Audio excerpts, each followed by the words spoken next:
seguimos alabando con la orquesta evangélica Ángeles de Jehová al Rey Todopoderoso. ¡Alábale!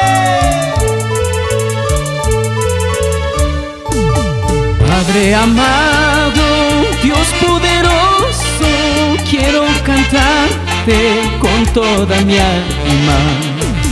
Padre amado, Dios poderoso, quiero cantarte con toda mi alma.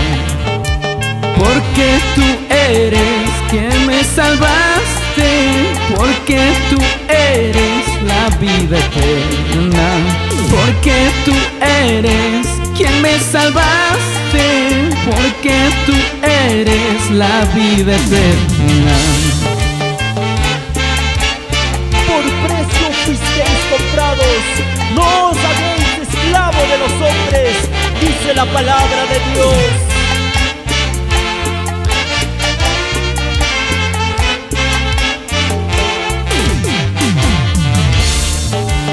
Padre amado, Dios poderoso, quiero cantarte con toda mi alma.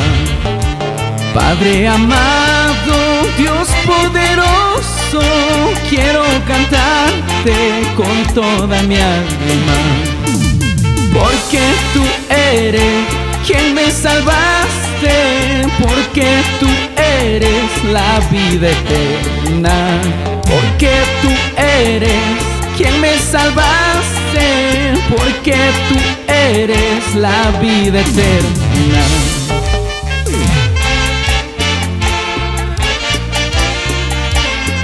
En cuanto a mí, a Dios clamaré y Jehová me salvará.